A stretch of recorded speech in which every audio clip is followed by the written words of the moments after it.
Mr. Chair, I would like to ask the representative of the 1987 Philippine Constitution, which states that the Commission on Audit shall have the power, authority, and duty to examine, audit, and settle all accounts pertaining to the revenue and receipts of and expenditures or uses of funds and property.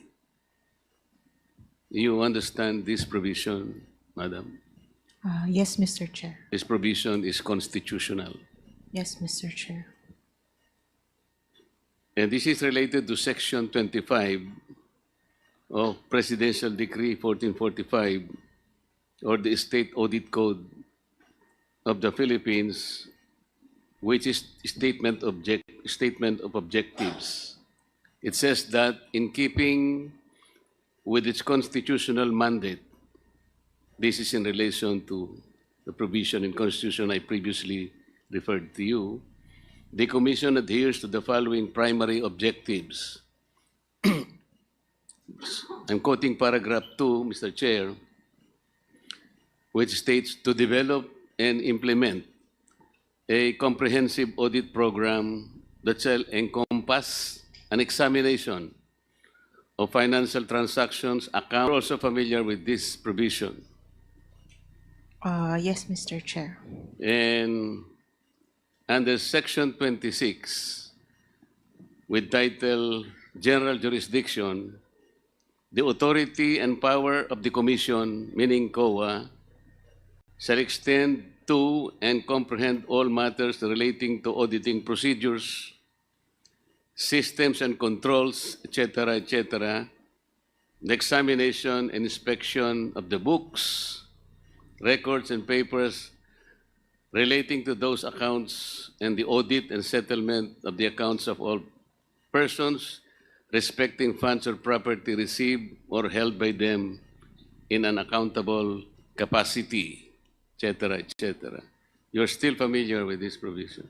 Yes, Mr. Chair. These are all provisions which give mandate to COA in the examination, audit, and settlement of public funds. I am correct. Yes, Mr. Chair. Mr. Chair, I'd like to ask the representative from COA if the Constitution allocated this particular mandate to other agencies or offices of government other than COA. Mr. Chair, it is exclusive to the COA. It is exclusive to the COA. COA alone has the mandate and authority to perform all these functions. Audit, Mr. Chair. I just read before you. Is that correct? Yes, Mr. Chair.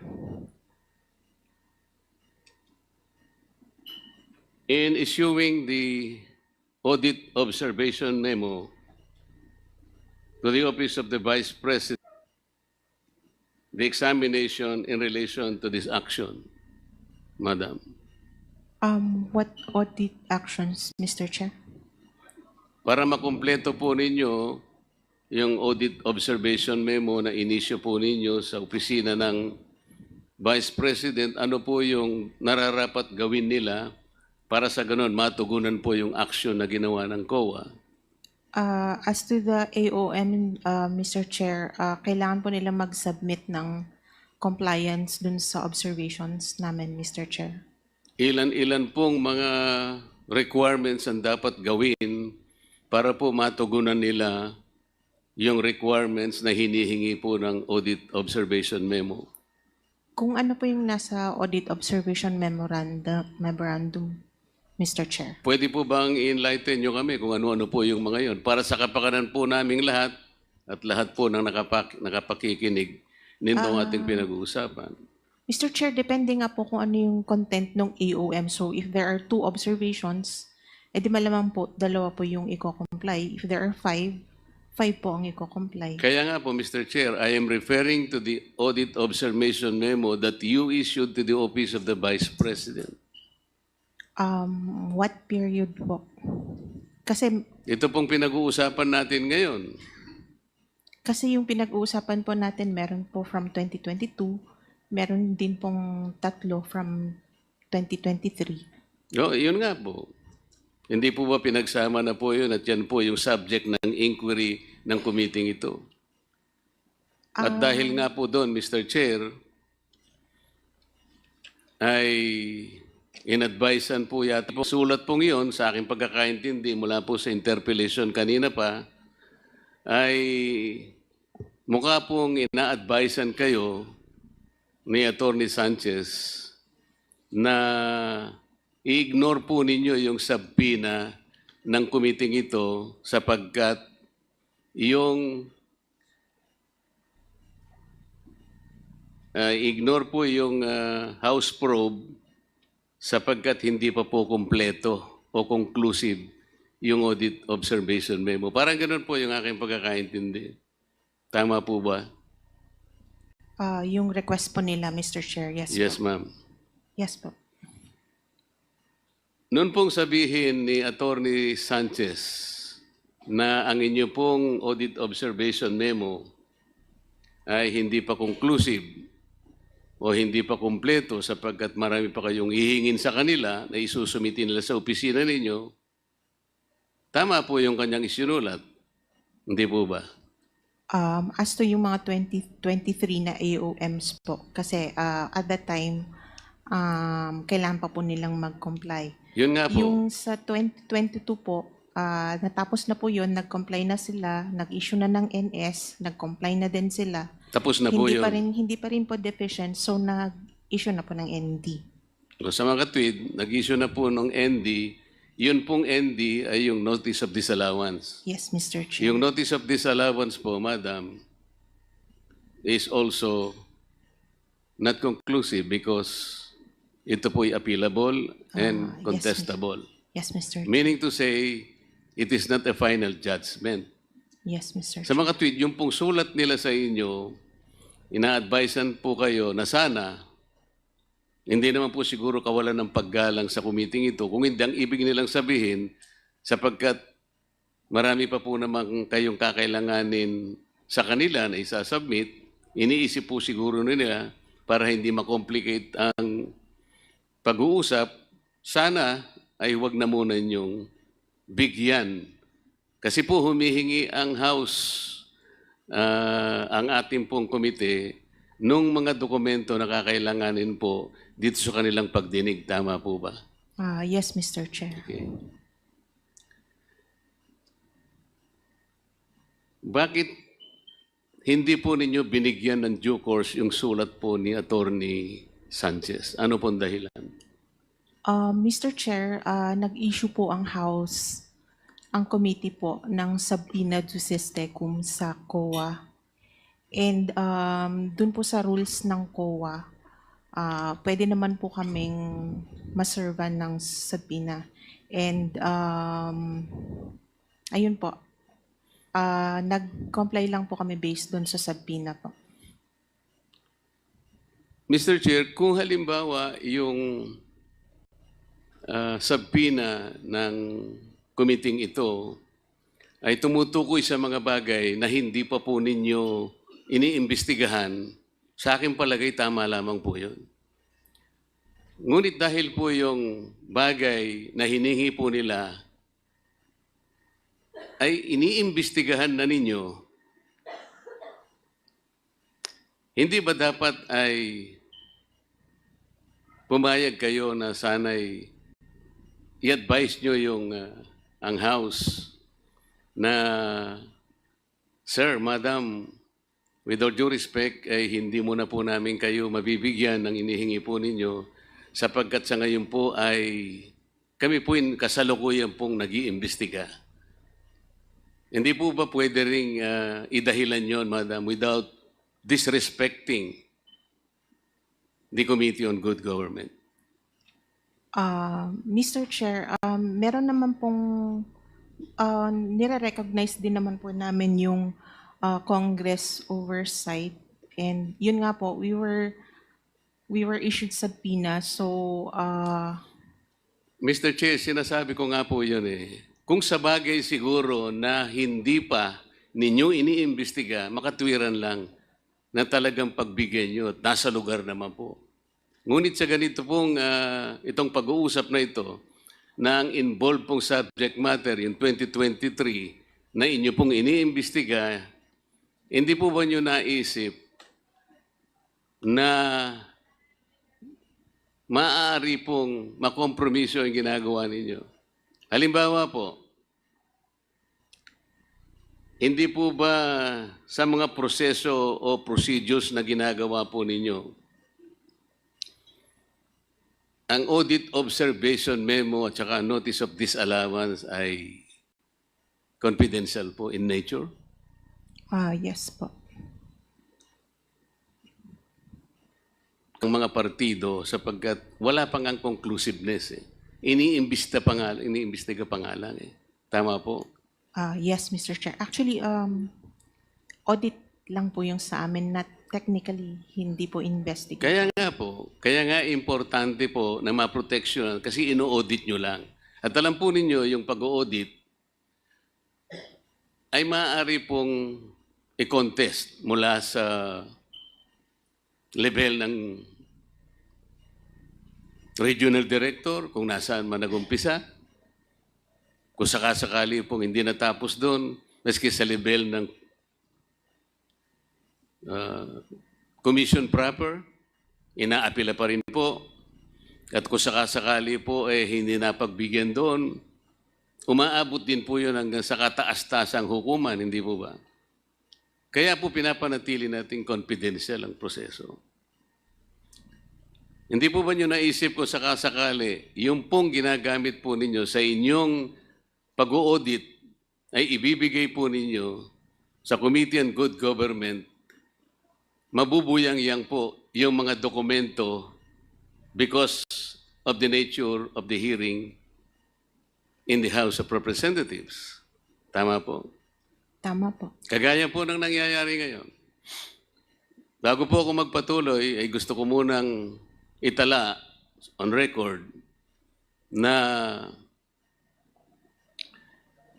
hindi ko po binibigyan ng hatol. I am not judging what the Committee on Good Government has done so far in relation to the documents that you furnished this office.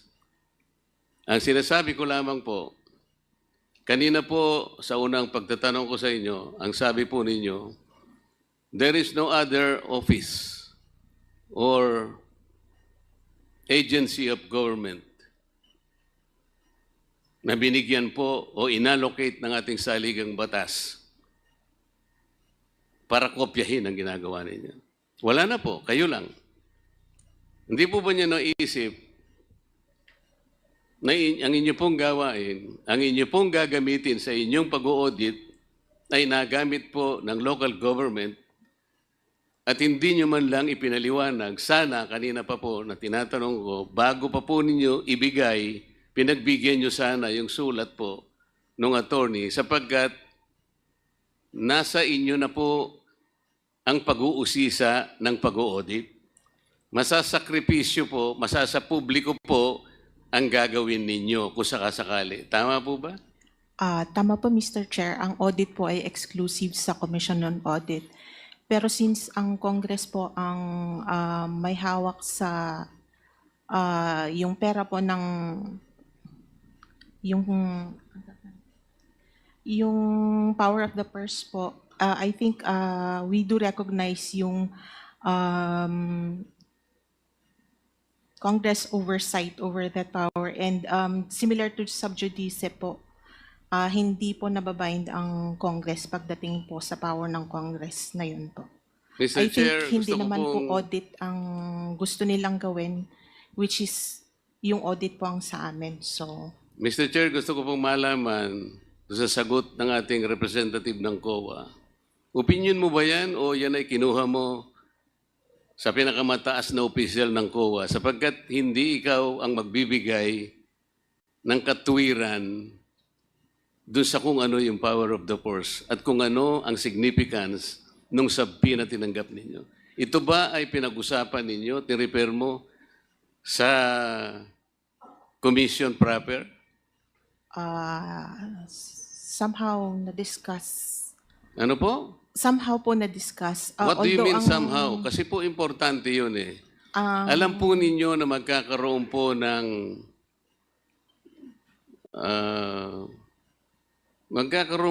tension between your mandate and the objective of the Good Government Committee. Iba po yung trajectory nila, iba po yung sa inyo, audit. But you will be using, the committee will be using the same documents. The committee will be using those yardstick that you must be using in your own audit. Sa makatwid po, masasakripisyo po. Halimbawa po, Mr. Chair, noong umpisahan po ng Good Government Committee, yung pag-uusisa po nitong bagay na pinag-uusapan natin. Necessarily, ang gawain po ninyo na interrupt, tama? Yes po. Huminto kayo. Hinihintay ba ninyo kung anong magiging outcome po ng pag-uusisa at pag-iimbestiga ng good government? Paano pong hinihintay po, Mr. Chair? Na-interrupt kayo eh. Sa mga tweet, ang gawain po ninyo ay nabalam. Nabinbin kayo. It continues naman pa rin po kahit na may mga Kasasabi mo lang kanina, na-interrupt eh. Ngayon, continuous. itong sa OVP po, pero sa other audit, Ito po sinasabi natin, itong pinag-uusapan, the subject matter of the law of this Good Government Committee.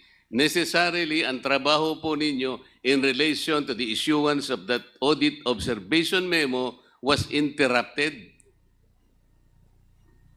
Tama po, Madam. Opo, but yung sa other liquidations naman po ng other offices, continues pa rin naman po. Or sa other, yung sa katulad nung pong sa 2023 na audit, nireceive naman pa rin po namin yung mga compliance po nila.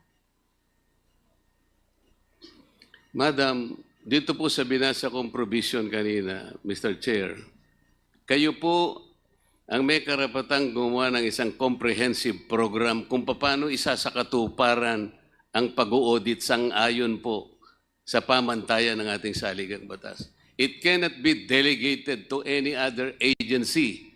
Nag-usap na tayo kanina. Yes po. What has been delegated can no longer be delegated. Yes. That is a principle of law. Yes po. Sa mga abogado pong nandito, alam po nila yun eh. Potestas delegata, non delegare potest.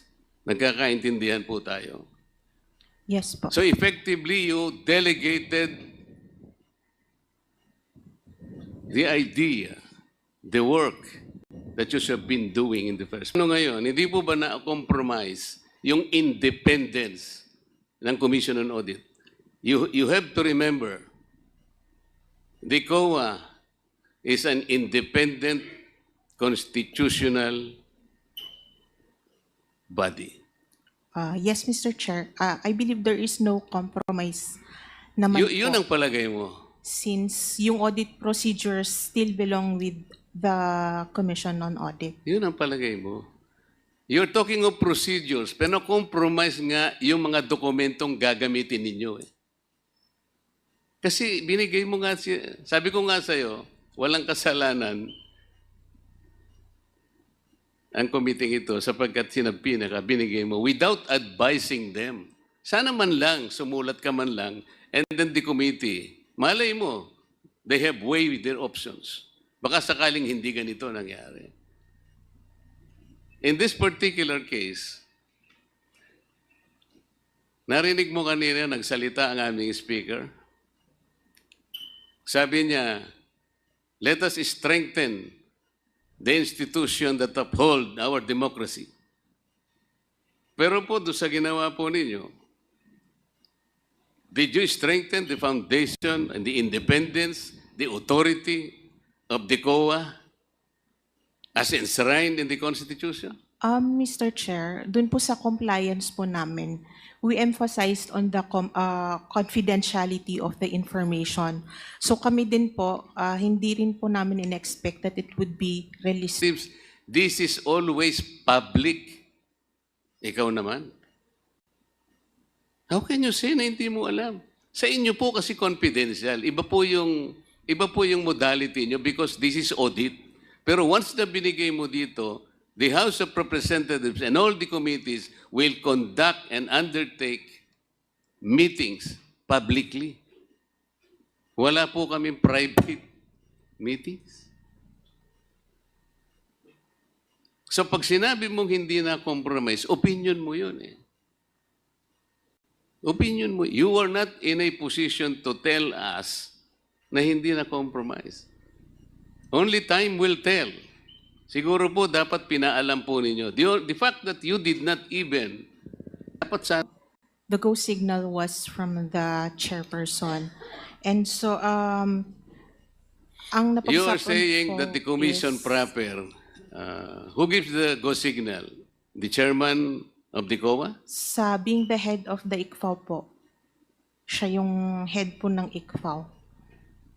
No, I am asking the head of the institution The itself. head of the institution po, the head of COA po is the CP, but the head of ICFAO, the office, is the chairperson po. So alam po ng COA head ito? Yes, Mr. Chair. Alam niya, sigurado ka? Yes, Mr. Chair. The commissioners, alam nila?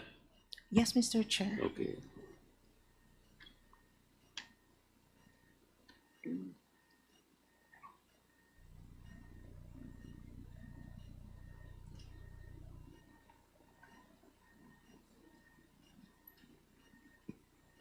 Narinig po ninyo yung bahagi ng mga interpellation ng mga kasama ko kanina. Most of it siguro, meron po kayong natatandaan. Most particularly, the interpellation of Congresswoman Luistro. Noon pong tinatanong niya yung certain La Chica was guilty of usurpation Acosta. of authority. La Chica ba yun? Acosta po. Acosta, sorry. Na sinabi niya, according to her, Acosta is even guilty of usurpation of authority of official functions. Narinig po ninyo yun? Yes Kasi po. po, maring nakuha niya yung gawain na yun, allegedly, na hindi naman pala dapat na sa kanya yun. Noon pong hindi nyo inadvisean ang Committee on Good Government, technically, part of your mission, part of your mandate on authority was usurped. Sila na po yung nagtatanong eh. Ang ginagamit po nila, yung mga dokumento, yung mga reports, and the papers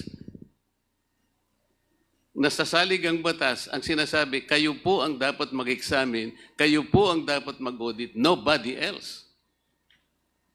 So in a way, part of your function was usurped, technically. Tama po. Tama po, Mr. Chair, pero it does not Hindi, mean tama po. po. Tama po, pero Pero, it does not mean po na we will just take it hook, line, and sinker. We will still audit based on what our standards are. I-conduct pa rin po namin yung audit na based sa amin po. o palagay natin, paano kung hindi pareho ang outcome nyo? Paano hindi pareho ang conclusion nyo? What happens? I think we will stand by yung audit po ng COA. O ibig mo sabihin, yung outcome ng aking mga colleagues ay mali. Ang sinasabi ko kasi pwedeng hindi kayo magtugma eh. Because your procedure is different. The manner of questioning probably is not even personal. Passive ang sa inyo, active sila. Yes, Mr. Chair. On that part, we will still use our expertise Kaya nga, on our you will audit. still rely on your expertise because you are the expert. Kayo ang nakakalam ng comprehensive program and plan. Kayo ang expert sa inyong mga fields. And the members of this committee